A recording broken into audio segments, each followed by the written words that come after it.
Unmute myself. I'm unmuted now. Good morning. How are you guys? Good. I am glad. It looks like we have extra people in our class today, Maya. You may win for the cutest participant right there.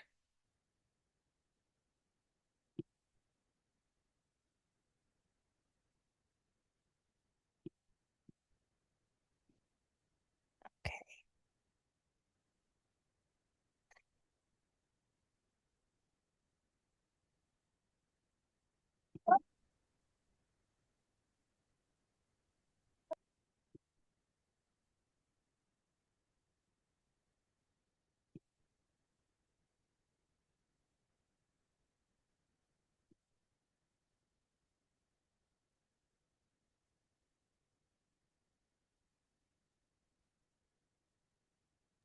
I'm This having, one?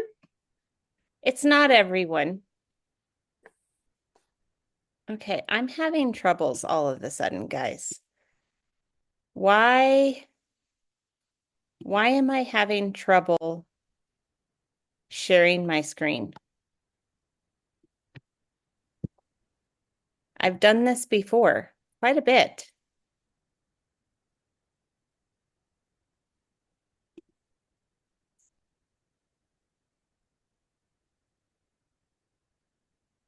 Start share.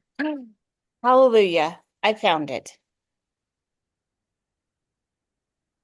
I don't know why technology is so hard sometimes.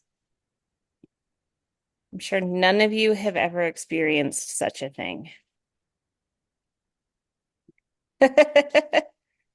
One, two, three, four, five, six, seven, eight, nine. All right, who are we missing? We're missing Tyler and Ryan. They won't be here today. They're working. Unacceptable. Okay. I know. Um, is that everyone? I think it is. Okay, hey, it's us. We're the crowd today. Welcome. I'm glad that you're here. Are you? And I got thumbs up from most of you. So that means you're smiling. You don't look like you're miserable. All things are good. I like that. All right. Today we're going to do our get to know you question about which of the amendments do you personally think is most important? It was part of your think about the big ideas stuff. So, in order to help this, I'm going to go ahead and put up the different amendments and the Bill of Rights. And all you have to do is say what you think is most important and why. You ready? You thinking hard? Okay. We're going to start with Jack. What do you think? So my audio is all messed up. Okay. Freedom of speech is Okay. probably what I think is probably the most important. Okay. Fundamentally, freedom of speech. You got it. Maya, what do you think? I think it's people's rights because it's important to have them. Okay. Lydia? Yeah, I think the freedom of speech is important because otherwise you can't really do a lot of things. Okay. Maggie? I think probably women's suffrage, being able to vote and have more things for women, and it's not just men kind of thing. Okay. Isabella? Um, I'm gonna say probably freedom of speech. Okay. All right. Garrett? Uh, I'm gonna say,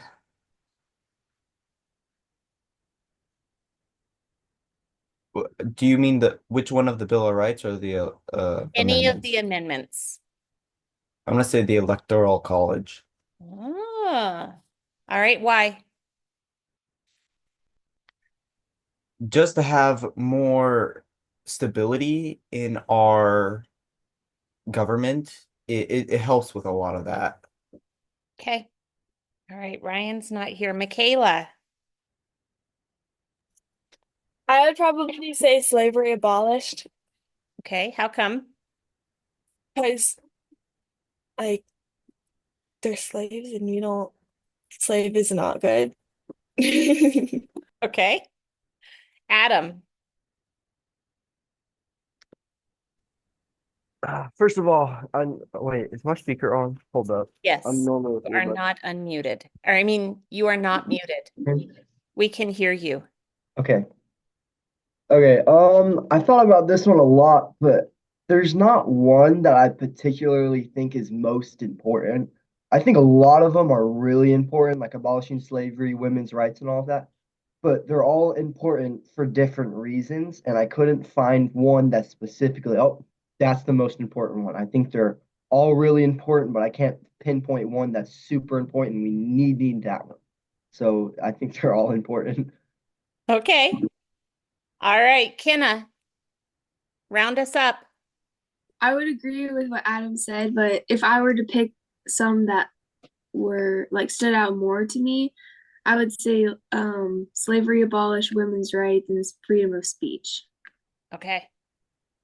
All right. Would any of you, since with the tail end we have acknowledged that all of these have their place, would any of you like to add to your initial response of what was most important to go with like a second or a third? Jack, what would you say? So the right to own guns as well. Okay. That's a big one that I really feel like people have, I don't know how to put it. Okay. Anything else? Anyone else? Maggie? Owning guns, I think that's pretty important. Okay. All right. Well, I think that what Adam said, I will echo. All of these are here for a purpose. And think about the process that it took to pass them. None of these amendments, except possibly the 14th, and the 16th, which I'm going to go ahead and we'll leave that for later. But all of these had to have the majority of the people interested in passing them in order for them to be on the books. And so every single one of these has its place. Okay, we have already talked about our big thoughts, but what are some other interesting ideas that came up from our videos and our reading this week?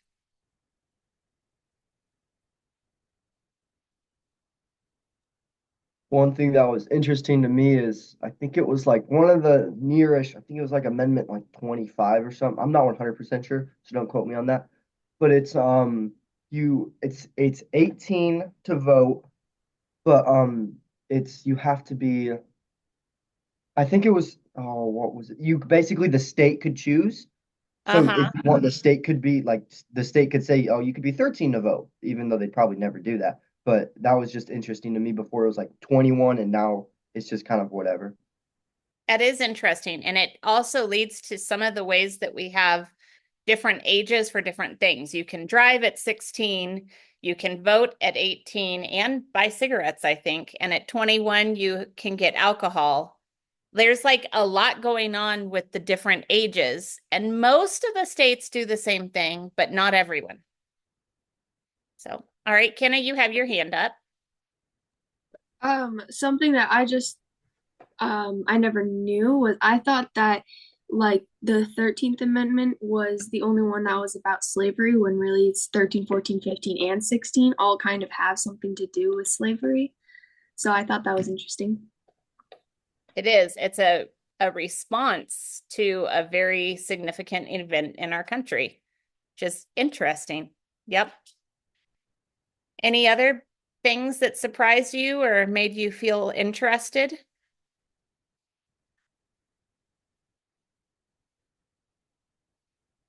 Okay. How about new words? I can tell you one that happened in our world. Emancipation. What does emancipation mean?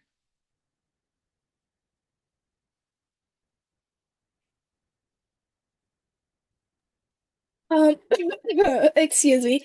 Um, it was like freedom or like liberty, so like a liberty like proclamation kind of thing.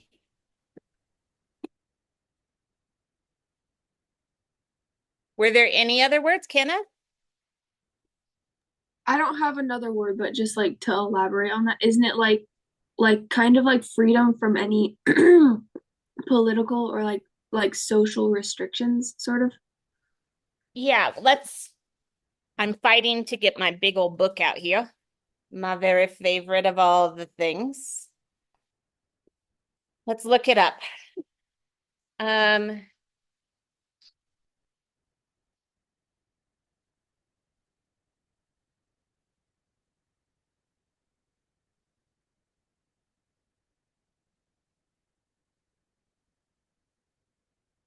okay.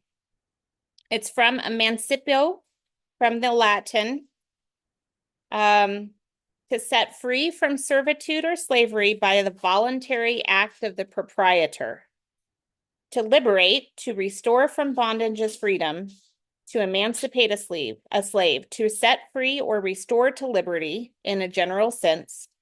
To free from bondage or restraint of any kind, to liberate from subjection, controlling power or influence. In ancient Rome, to set a son free from the subjection to his father and give him the capacity of managing his affairs as if he had come of age. So one thing that I think is really interesting is part of the definition of emancipation does include the voluntary act of the proprietor in the actual definition of that word.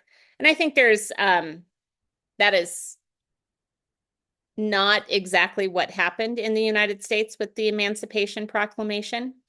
But I think it's also interesting. We have this term sometimes.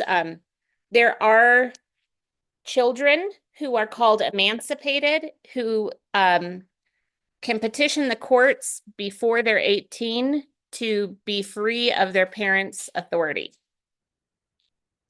So you could also be an emancipated minor. Any other ideas and words? And does that just like automatically happen when you turn 18? Our Because laws recognize that once you're 18, you are emancipated. okay. So if the law changed, which is important to think about because there is some difference within the states, that age could change. Now, let me ask you a question, and this is just for fun. I recently got into a little bit of a discussion on the sidelines of a soccer game with other parents, and they did not like me very much because they were talking about their 16 and 17-year-olds going out drinking before homecoming and that they didn't really care because, I mean, that's what kids do. So one of the things I said is until my children are 18 and of legal age, I'm going to be involved in anything that might send me to jail on their behalf. But think about what the recognition is in the world. Like most parents, once you hit high school, they're like, oh, they're going to make their own decisions, and that's what it is. What do you guys think about that?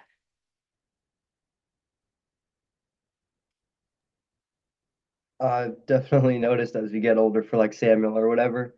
Yes, you can definitely have a bunch of, yeah, you definitely get to start making more of your own decisions. And if it's a bad consequences, my dad has told us when we were younger, the older you get, the worse the consequences get until they're normal or real, as like going to jail or whatever. So like, yeah, Samuel gets to spend like he has a girlfriend or whatever. So after school, he can go there. But there's certain things that my parents are like, look, you have to take Judah home before you go out, like that. So there's just, yeah, definitely. I've seen he can do a lot with his time, but they're instead of telling him to do homework or whatever, they're like, Samuel, you have a lot of homework. You might want to do it tonight. But yeah, they're not doing a lot of forcing with him, which is good in my opinion. Mm-hmm. Garrett, you had a thumbs down. Why did you thumbs down it? Well, I say no because with your age comes responsibility. So when you're younger, you make dumber choices. And bad choices lead to bad things. Good choices lead to good things. So drinking at 16 or 15 is a bad choice. Mhm. So let me ask you a question. In the case of my soccer friends, they were talking about one of the girls that their girls were going to go to her house. The parents were actually offering shots of alcohol to the kids. Is there a problem with that? Kenna, you had your hand up before, so I don't know if you want to respond to this or to something else. No, it's kind of like the same thing. So, um, I would say that that's kind of setting your kids up for failure because even if what you say when they're more young adults than they are children or teenagers, even what you say then or how you react to what they're doing then still influences them when they're adults. So, say they start drinking at a younger age, like 16 to 17, whatever it was, and you're just kind of like, yeah, whatever. Well, then they're like, oh, okay, well, they didn't have a problem with this, so obviously this isn't going to be a problem for me. And they might continue that line of drinking until and just partying whenever they want. So I would say as a parent, you still have somewhat of an influence on them no matter how old they get because kids are always looking for approval from their parents or for some kind of recognition from their parents. Mhm. Jack, are you raising your hand or? Yes, I would say, like, as far as the parents offering it, I know a lot of parents' opinion on it is, well, if they're gonna do it, they might as well be around adults and do it. And I do, in one way, think that's at least a little bit of a better situation because at least they are at home. Now they're going somewhere afterwards, which I obviously don't agree with. But at least they are at home in a safe environment doing it rather than going out somewhere and doing it with a whole bunch of friends somewhere where it's unsafe. So, huh? But my parents, obviously, I don't know. It's kind of a hard thing because I do agree with the statement that kids are going to do it either way. So, because most kids are, no matter if you tell them not to do it. So, in one way, I don't see how I don't agree with the parents offering it to them. But if they're going to do it anyways, they might as well be in the safety of their own home around adults who are going to take care of them, in my opinion. Okay. Isabella, you have your hand raised.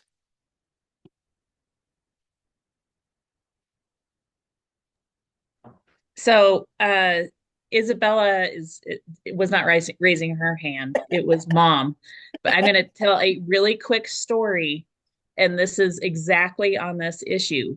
I was just a freshman in high school, and my boyfriend was a senior, and we went to his graduation party, which was this type of thing, where the parents it was out like in Tolleson or something like that. So out in the middle of nowhere, and this person's parents said, hey, everybody can come for the graduation party. We'll take everybody's keys and all that sort of fun stuff, and you guys can drink. Well, that was a great idea for the exception that me being uh, dumb and young and chose to drink.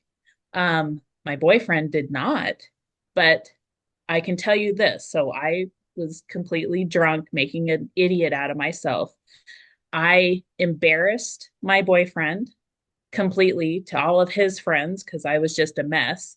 Not only that, he had to take me home to my home where my mom was waiting for me. He was embarrassed to do that.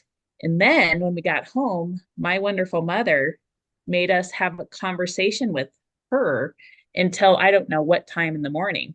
But she made us suffer through those decisions that we made and have a conversation for hours. And all I wanted to do was, just die. And he wanted to die. But the point is that it made us realize that the choice that I made to drink and make a fool out of myself, it really burned me. And I learned something from it. Luckily, I was learned when I was a freshman in high school, but yeah, it was dumb all the way around. Just I'm just verifying this whole idea about people having parties at their homes where their parents are there and supposedly everybody's safe. Well, you're not safe from embarrassing yourself. Mm-hmm.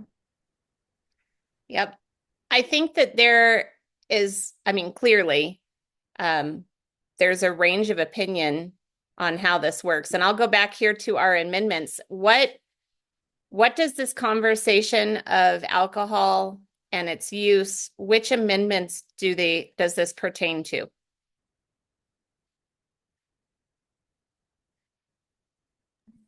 18 Yep. And and 26? No, wait, because you can drink at 21. yes, it's 18 was when prohibition of alcohol was passed on a federal level, and prohibition means that there's no alcohol allowed. And then the 21st Amendment is that prohibition was repealed. So the 21st Amendment, which is kind of easy to remember because 21 years old, 21st, but it repealed the 18th Amendment. And what's really interesting about that is that the federal agencies that were created in order to make sure and to oversee prohibition never disappeared, even though they pulled the amendments out. They kept the same government positions. Kenna? What does repealed mean? Let's look it up. I love this part, guys. It's my favorite. You know how sometimes they'll say, who would you like to go back and talk to? Mine is Noah Webster because he made the very first dictionary for the United States. And I just really like what it is. And all those words, they're my favorite. Okay, to repeal is to recall from exile. The revocation, abrogation, as in the repealable of a statute, the repeal of a statute. That doesn't help us, does it? Because we don't really use words like revocation very often. So let's go find revocation. R-E-V-O-K-E. To revoke.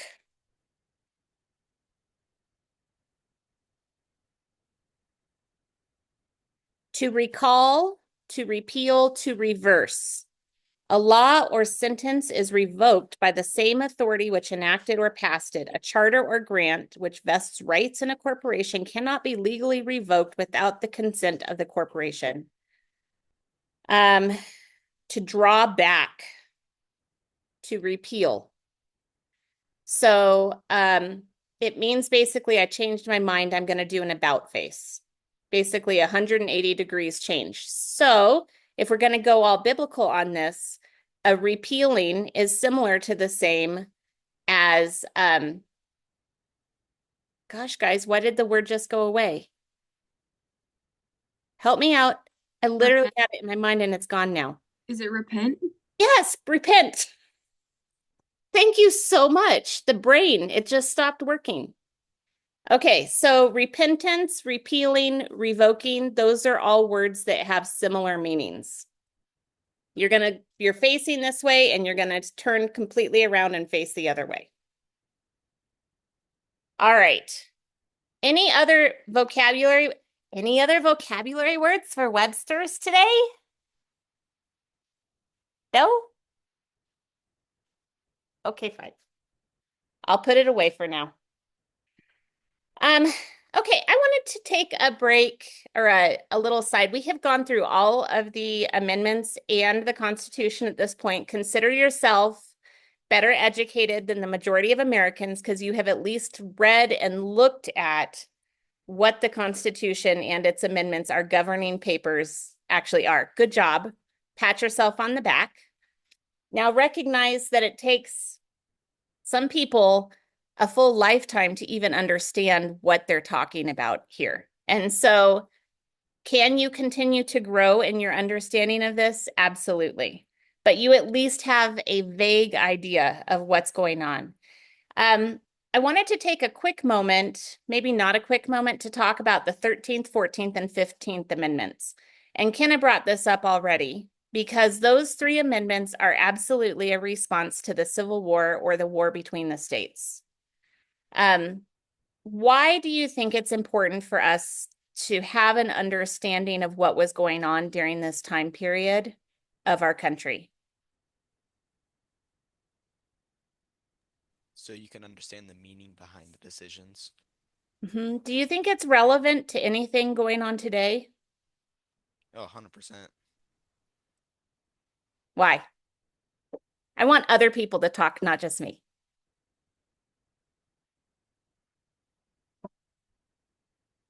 Anyone? Okay, if I talk to you about the Civil War, what do you think the Civil War has been about? What do people say it's about?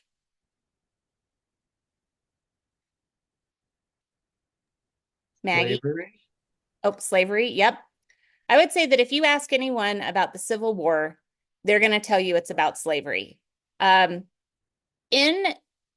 understanding a little bit more of what our framers were creating, do you think that this war between the states could have been about anything besides slavery? And if so, what? Maggie? Was it also for land or am I getting that wrong? It's not really for land because none of the state boundaries changed after the war. Now, I will say in almost every single war, it is about land and property ownership. Someone wants to steal land. So you're not off base to think it's a war, it's got to be about land. That's pretty much all the wars in all of history have often been about land. That is not what happened in the United States, though.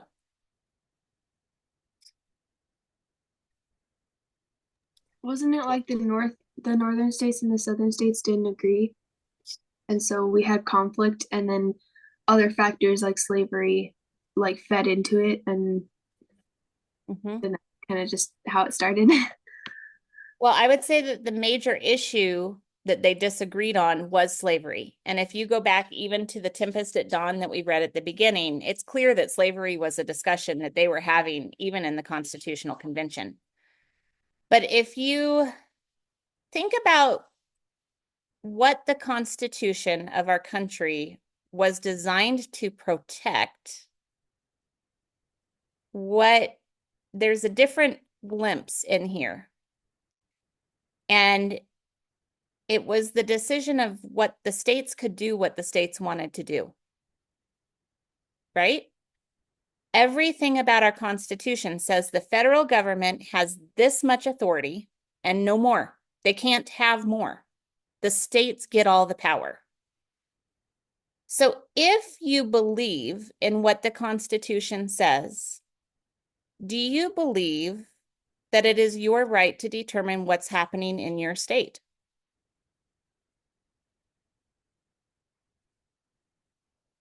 Seems to me like the federal government or the Constitution really upholds the idea that states can do what states want to do and that they will only come together on things that are a matter of national security.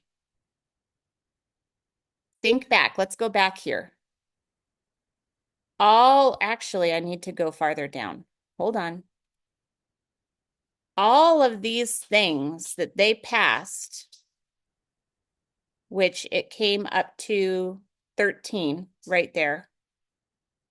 All of that was about protecting the people from the government, number one, and then the states from the federal government, number two. And so suddenly we have a war being fought where the federal government says, no, you don't have the right to decide what's best for you. Does that make sense? I'm going to tell you, it's unpopular. It's very unpopular. Part of the reason it's unpopular is because war is never about one thing. Just like if you have someone that you have had a fight with, it's usually never about one thing. We have the phrase, there was the straw that broke the camel's back. And it usually is that there's a whole bunch of things coming together that people are generally upset about, but then one thing tips it over the edge. And that tends to be the last stand, the last straw, and things change. Okay, so let's go back in time. We have this government, we have the North saying, you aren't allowed to secede. There is no basis anywhere in the Constitution that gives the power to the states to leave the Union once they have entered into it. Isn't that interesting? There was nothing in the framers that said we are not going to stand together. There was no escape clause. So the North says, no, you are not allowed to leave. Absolutely not. And the South says, you aren't allowed to tell me what to do. I am allowed to make my own government, and I will make my own government right now. What do you think about that?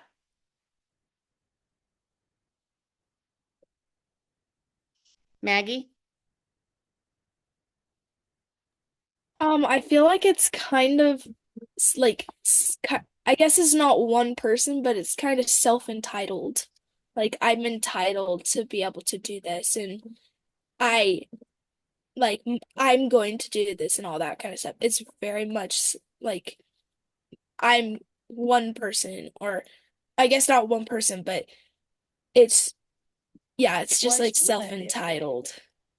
Which side is self-entitled in your mind? The North or the South? Both, because they're both kind like one is saying one thing and I'm gonna do this. This is what I'm gonna do, and the other side is like, no, well, we're gonna do this. Yours isn't correct. Mm-hmm. Okay, so what does the North have to lose?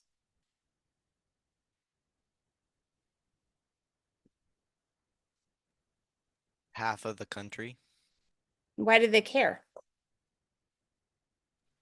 because we're stronger together.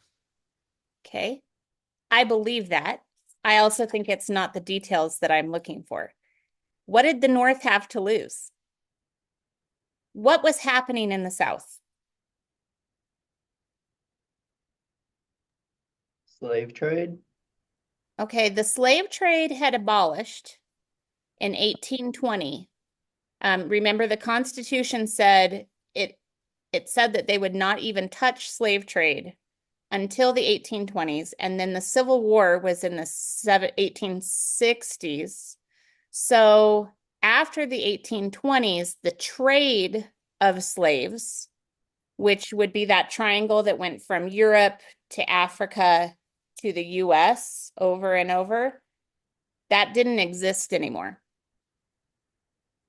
So the slave trade was already done. However, clearly slavery was still absolutely happening. It was just that there were enough slaves in the United States that they could continue. It was a self-preserving institution at that point. What was the South providing to the North?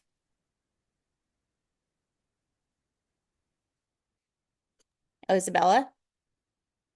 Didn't the South have like lots of crops or factories and stuff that was providing for the North? The South was providing most of the food and most of the fabric. So think about your house right now. What do you have to survive? You have to have food.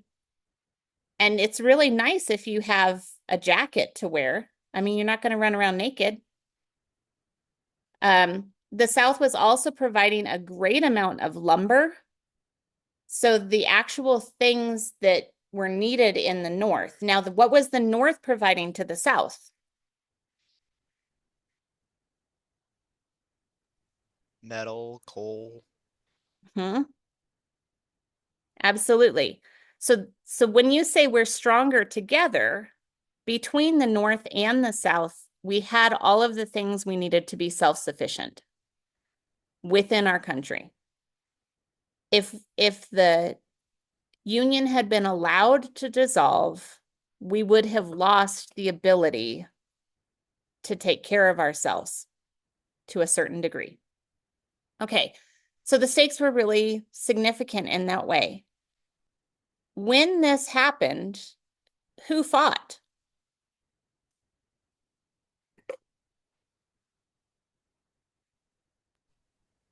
The states. Yeah, but who? Physically, who fought? Like literally everyone. Was it really everyone? I mean, this might be a different war I'm thinking of, but they were pulling 11-year-old children out to be drummer boys. Yeah, So basically everyone. yep, absolutely. But it was men. It was the men who were fighting. The women were not, well, occasionally some followed with, but in general, the fighters were the men. Okay, keep that in mind as we look through this. Actually, I'm going to skip forward. The 14th Amendment, so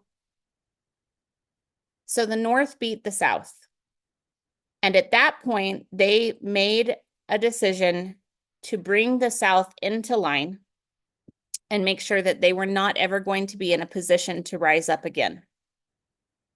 One of the things that they said is that if you have participated in the insurrection against the Union, you lose your right to vote. Who had the right to vote at this point? Just men. That was it. Who fought? Men. And when they went through and passed this 14th Amendment, all of the people who had fought for the Confederate side could not vote in the amendment. And they said that no one who had the power or who had been in authority within the Confederate Army or government had the ability to continue to hold any leadership. So they passed this amendment without any input from anyone from the South, and it directly impacted them. Okay, does that make sense? It's not just like a little bit. It would be like me telling you, you live in Idaho, you can't vote. You have zero voice. Okay, now let's go back to the 13th Amendment. So neither slavery nor involuntary servitude, except as punishment for crime, whereof the parties should be duly convicted, shall exist in the United States or any place subject to their jurisdiction. Oh, Congress shall have the power to enforce this article by appropriate legislation. So this little Congress shall have the power to enforce this article by appropriate legislation. We start seeing that at the end of every single one of these amendments, and it's basically giving them the power to create an agency that's going to monitor or police these things, which is how we get all of the agencies we have now of all sorts of stuff. I call it a little bit of an alphabet soup. So that's how they're getting the authority as the federal government, because was that power given them in the Constitution? It was not. The federal government did not receive any of that power in the actual Constitution. They were given that power by the amendments expanding the power of the federal government. Okay, so here's my question. What is slavery? Before we start talking about what this is all about and why it matters, what is slavery at all? Why is it a bad thing? I knew I was going to get my book out again. The ownership of another human being. Okay. My dictionary says it's bondage, the state of entire subjugation of one person to the will of another. Slavery is the obligation to labor for the benefit of the master without the consent or contract of the servant.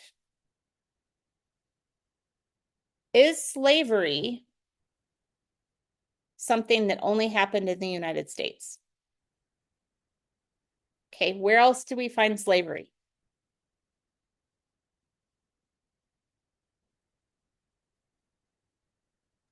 Foreign countries. Yes, in warring countries. How long has slavery been around?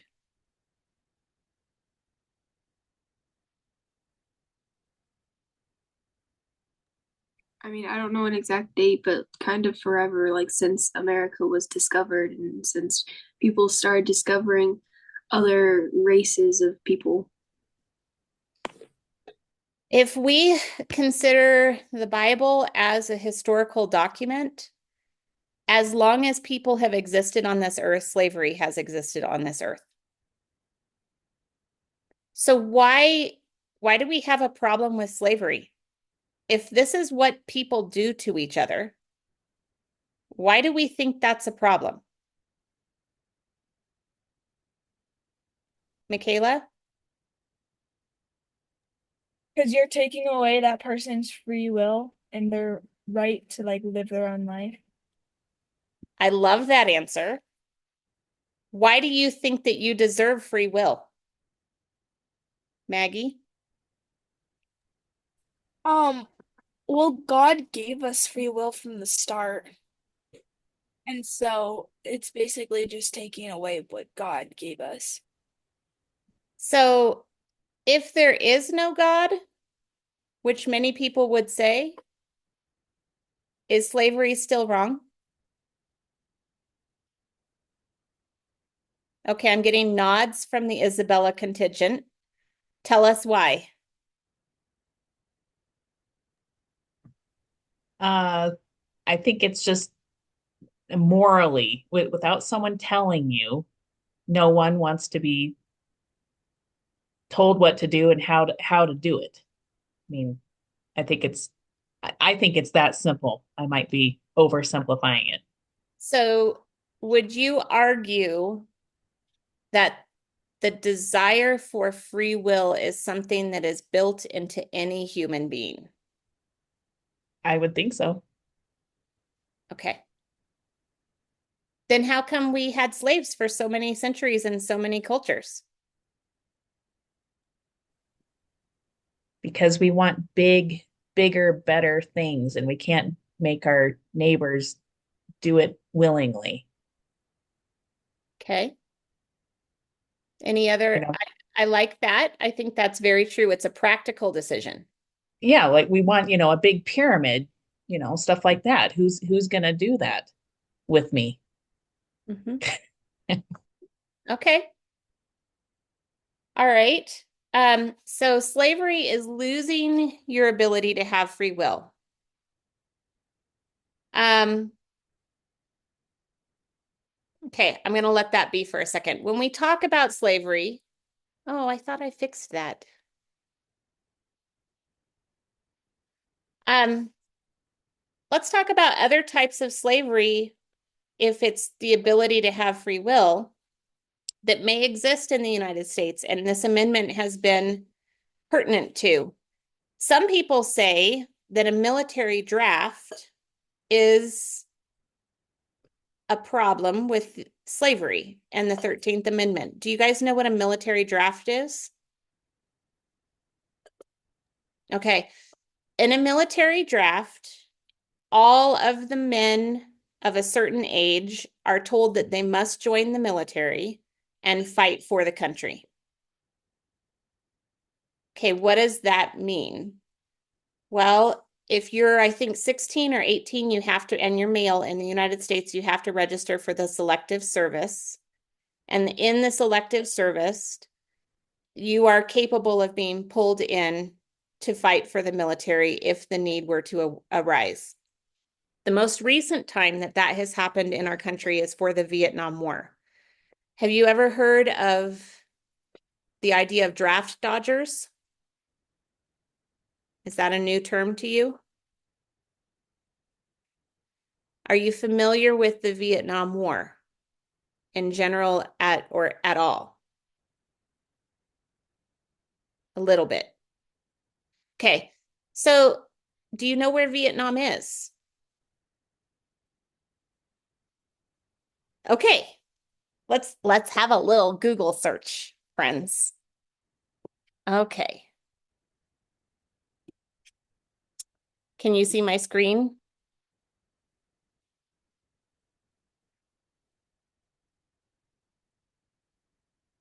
Okay.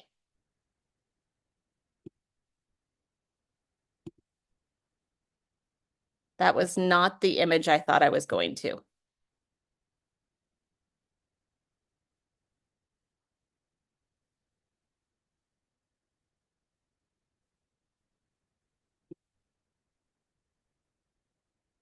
This is not the image I want, guys. I'm having problems. Okay. So Vietnam is all, we're going to just kind of go with this. Here's the United States. Can you see where I'm touching with my little hand? Here's Vietnam.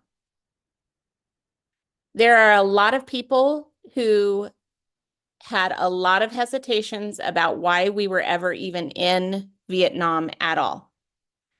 So in the 1960s, have you heard of the term those hippies? Okay, the hippies were generally people who were anti-war and they wanted peace. So the idea of wanting world peace is something that kind of came into being at that time. Before that, people just thought wars are wars. We're going to have wars. We had World War I, we had World War II. It was devastating. And so all of a sudden, war started to be a thing. And they were like, we don't want that.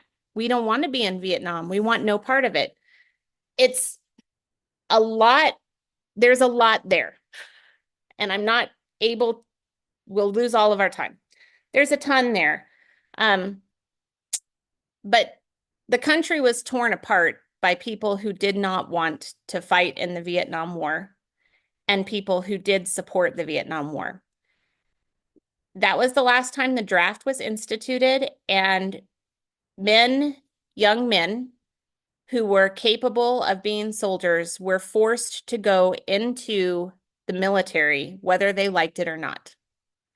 So if you were drafted, you got in with one category of privileges. If you enlisted voluntarily, you got in with another layer of privileges. And then there were people who dodged the draft. One of the ways that you were able to dodge the draft is to continue to get your college education. So in the 1960s, the people who were violently anti-war often went to college, and those people just stayed in college so that they could continue to avoid being drafted into the war. And those are the people who became the educators of the next generation. So when you think about the history of education, you've got to understand that there was a select populace that has influenced the way that we do education for the last 60 years in our country. Okay, so that's a military draft. How would that be like or unlike slavery? If you were forced to join the military, is that slavery? Maggie. I think it's a sort of slavery, but I don't think it's like, I don't know. I feel like it's the same, but at the same time, I feel like it's not the same because they're basically saying your your opinion doesn't matter. You're going whether you like it or not, kind of thing. Mhm. And they have no say in being able to be like, no, I don't want to. Mhm. Okay. Isabella / Patricia. I'm going to say possibly no, and that's just because um, aren't aren't these citizens supposed to protect our the United States, which this isn't for war, we're protecting ourselves from other foreigners, if you will. So I don't know. That's something that's going through my mind. Like it's not necessarily, I mean, them making you do it, but on the other hand, aren't we supposed to voluntarily give up and leave our families and go protect our country? Mhm. All right, Adam and then Garrett.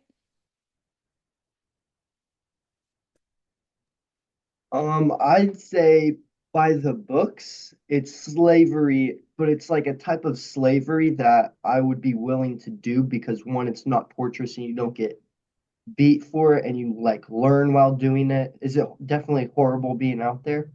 Yeah, so I'd say by the books, it's slavery, but it's like it's a little bit different under the circumstances it's in. And they're like trying to save, it's like trying to save lives while being enslaved to do it. So yeah, that one's, I'd say it's a really difficult one. Okay, we're gonna go Garrett and then Jack. Garrett? So I'm gonna say it's a hard no, and I know this is probably gonna be controversial, but I say it's a hard no because A, you're fighting for your freedom and your family's freedom, against people that would rather destroy your country and destroy your rights for religion and freedom and the right to own guns. So I'm gonna say no, I wouldn't even call it slavery. Okay. Jack? I could see how some people could consider it. I agree with, I mean, you're fighting for your freedom, so it's not really slavery because, and you're getting paid to do it as well. Like they're not just saying, hey, go fight, and we're not gonna, I mean, you're getting paid for it. So, and getting all the benefits from it. So it's a lot different than what slavery is. But I could see how some people could view it like that. But I don't personally think it is because you're getting paid. So, and you're fighting for your freedom. So, Okay. Any other thoughts? I don't know very much about the Vietnam War specifically, but from what you guys just said is that you're fighting for your freedom.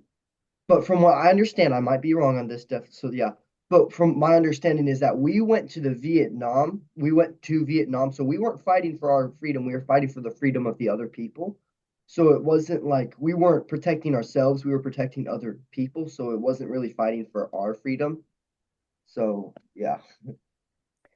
So Americans are really weird because we are kind of the only country that fights for ideas. Garrett? Okay, to add on to what he said, um, we're fighting for we're fighting against the enemy so they don't gain power. If they gain enough power to essentially come to our country and invade us and take over our country, that's a problem. So what we're doing is it in protecting the say the country that is being attacked, we are protecting us in a sense because we're not letting the evil forces, I'm saying that because I don't want to, you know, anyways, the evil forces don't get enough power to essentially overthrow us. Jack? because we were fighting against communism, communism to like fight and like what he said, and they would have invaded that, they would have gotten more power and they could have had a chance of taking us over. So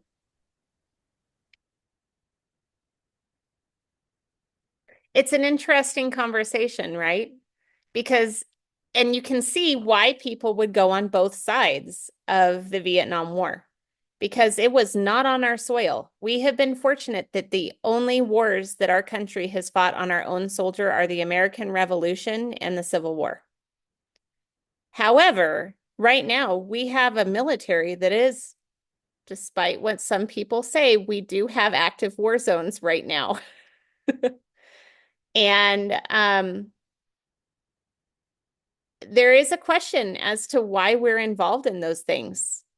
And America is one of the places that has said that ideas matter, that free will matters, and these are conversations worth having.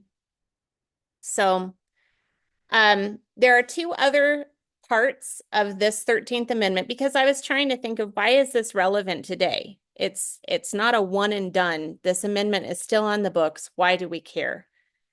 And we're running out of time for those discussions. But another thing that I would encourage you to look at is whether our ability to have an income tax is like slavery. That's a little strange, right? That caught me off guard. But the idea that if your income is taxed, you're working for somebody else's benefit, not your own. So that's an idea that I think that is worth at least kicking around. And another is the recognition that we have more modern day slavery today than we have ever had in the past.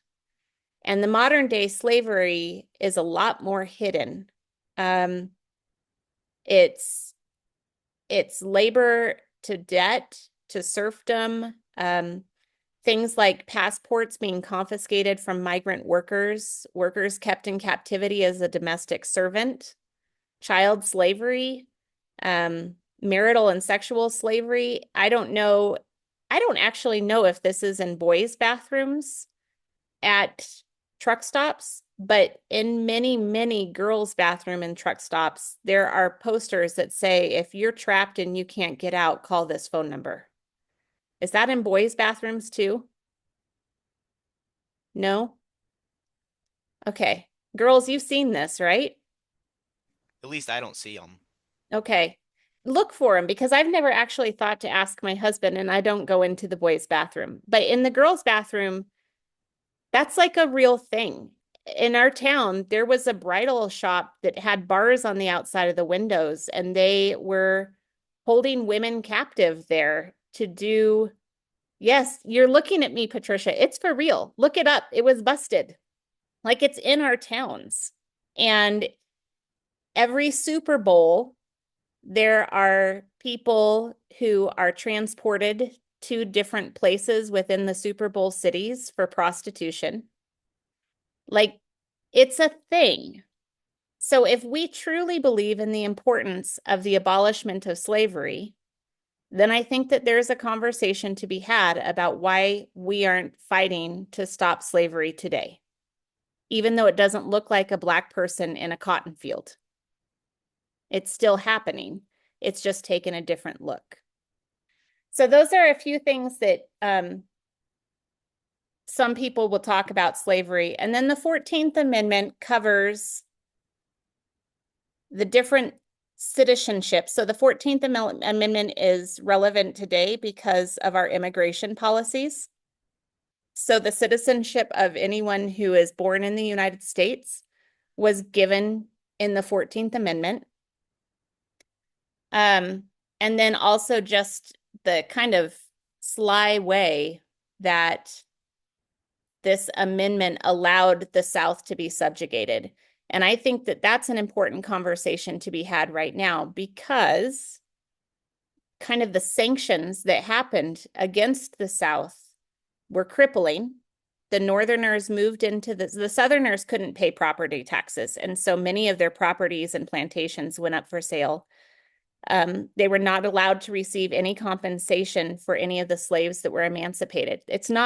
I personally think it's absolutely not wrong that the slaves were emancipated, but if you look at it from an economic perspective, suddenly these people were not able to complete the work that they had been doing. They could not do the work to provide for their families. They lost their homes, and there was just an economic depression that the South has still not recovered from. And so it's been 150 years, and we're still seeing the effects of what happened there.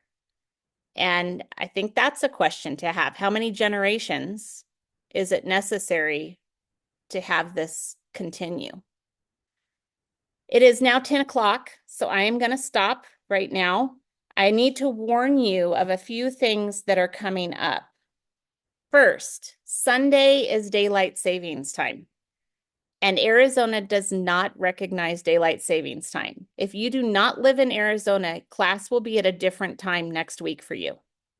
Okay? Don't get fooled. The other thing is that there are no video lectures for next week. It's going to be a lot of reading. And the chapter 15 is specifically about the Electoral College. So if you want to be on top of it, please read it before Tuesday, because on Tuesday with the general election, this is going to be a topic of conversation, and I would like you to be educated on it. So just being aware, class will be at a different time for you if you do not live in Arizona. And no videos, don't postpone it. Be prepared for some reading, and we're going to have some interesting conversations. At this point, you've covered all of the hard stuff of the Constitution. Now you get to talk about what that means. Sound good? Okay, anything else? All right, I'll see you next week. Thank Thank you. you. Thank you. Thank you. Thank you very Thank much. you.